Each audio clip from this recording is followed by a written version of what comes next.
Do you want to be ahead of the game for the latest in arts, music, cuisine, and entertainment across the Middle East's most dynamic capital cities?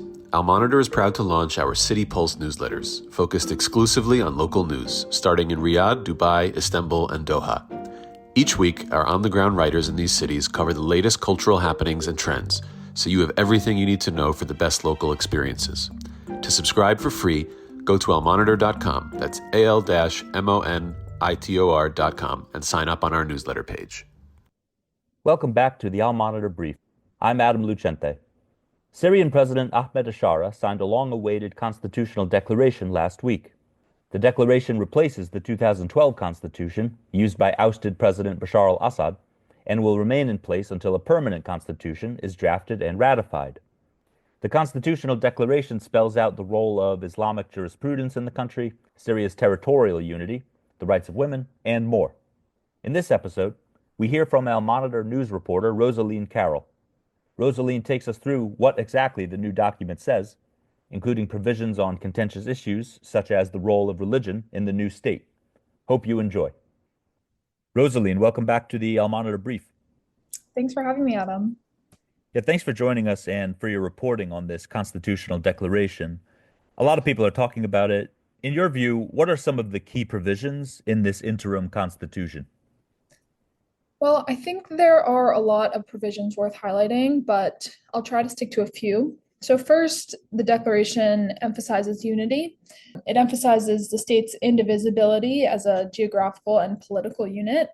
And that may sound pretty standard, and it generally is, but Syria right now, as you know, is still working towards that goal of unity. You have minorities like the Kurds and the Druze, but particularly the Kurds who have long sought further autonomy.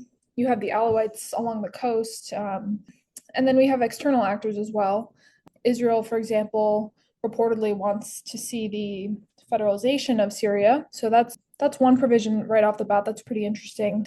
Then you have things like guarantees of freedom of religion, of expression, and of the press. These are important, and we'll just have to see how they hold up, I suppose. I think another thing that's important to highlight is how the People's Assembly, or the parliament, will be chosen, and they'll be in charge of all legislation during this interim period. So they'll be chosen not by election, but by appointments. 1/3 of the members will be chosen by al-Shara himself, Syria's transitional president, and the other 2/3 will be selected by a committee, and that committee is chosen by al-Shara also. So things like that can certainly be causes of concern or little red flags, though I think any blanket statements about the constitutional declaration being flatly good or bad are probably premature. Also noteworthy, I think, are the provisions surrounding women. I think a lot of people were concerned about how the new government, given its Islamist roots, would deal with women's issues. And so there are two provisions dealing with women. One which says the state will guarantee the social, economic, and political rights of women and protect them from oppression, injustice, and violence. That's quite straightforward. The second says the state will preserve the social status of women, their dignity, and their role within the family. And it also guarantees their right to work and to education. And I think for people looking on with concern, the second one, specifically the language surrounding women's role in the family, could raise some eyebrows. We've already seen some controversy surrounding Aisha Al-Dibs, who's the leader of the recently established Women's Affairs Office, who's been pretty ideologically rigid and has made comments regarding women not going beyond their God-given nature and things like that. So those are just a few interesting aspects. And then I'd also comment on the provisions having to deal with minorities. So I think minority rights are a really important thing that people are going to be looking at. The declaration includes a number of provisions that seem to be nods to minorities, like protecting cultural and linguistic rights of Syrians. But then there are some thornier provisions as well, like keeping the name of the country the Syrian Arab Republic and keeping the official language Arabic. Probably most importantly is the formation of political parties on national bases. The declaration says the state will protect the right to political participation and the formation of political parties, but with the caveat that these political parties are formed on a national basis.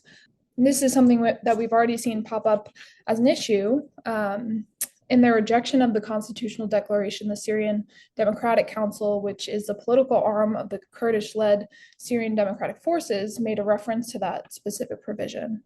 That's a long way of saying there are a lot of interesting provisions at play here, and we'll have to keep an eye out to see how they continue to develop.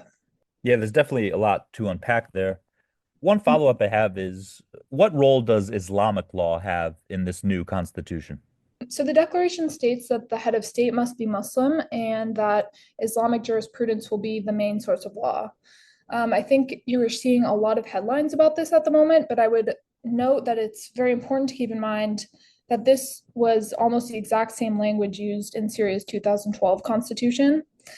The only notable difference between the 2012 constitution and the new constitutional declaration with respect to Islamic jurisprudence would be the tweak from in 2012, Islamic jurisprudence as the quote, or as quote, a main source of law, to it now becoming quote, the main source of law. So technically speaking, this newer document may commit itself more to Islamic law than the prior constitution, but we really can't be sure of how that will materialize just yet. And are there any other ways that this declaration differs from the 2012 Constitution? There's a number of differences, and I'll try to touch on only a few. The new constitution outlines an absolute separation of powers, which seemed to me to take aim at the way Assad ran things. It also abolishes exceptional courts or special courts, which were often used by Assad and his government to exact their idea of the law or justice onto the Syrian population, these were sort of often extrajudicial courts, if that even makes sense. It's an oxymoron, but they were out of reach of normal laws. And in keeping with these departures from the former regime, it also dissolved the Supreme Constitutional Court. I found this pretty interesting because this is a court with jurisdiction over electoral disputes, which can decide the constitutionality of laws. So in theory, it serves as a crucial check to the executive and legislative branches. On the other hand, though, the court has functioned under both previous Assad governments as a rubber stamp mechanism. So getting rid of it isn't exactly a brazen move, but it will be important to see what comes to replace it and the judges that are appointed, which will also be appointed by al-Shara. So those are just a few key differences that I see. Don't go anywhere. We'll be back with Rosaleen Carroll after this short break. Today's transformation of the Middle East is at the center of global geopolitics. Whether you're an analyst, diplomat, executive, or academic, you need the best reporting and analysis to understand what's really happening on the ground and what it means for the world. Al-Monitor is the award-winning independent leader in Middle East news. From Riyadh to Beirut, Abu Dhabi to Doha, and Baghdad to Tehran, our team of over 100 expert journalists report daily on the top stories driving the regional trends. Download our mobile app and subscribe to Al-Monitor to follow what leaders and decision makers are reading every day. Go to almonitor.com, that's AL-MONITOR.com, and use promo code POD25, POD25, for a discount. Okay, we're back. Rosaleen, does the Constitutional Declaration say anything about the Syrian economy and how that's meant to be managed? So in terms of the economy, there's not a whole lot within the Constitution. It does lay out a free market and anti-monopoly economic policy most broadly.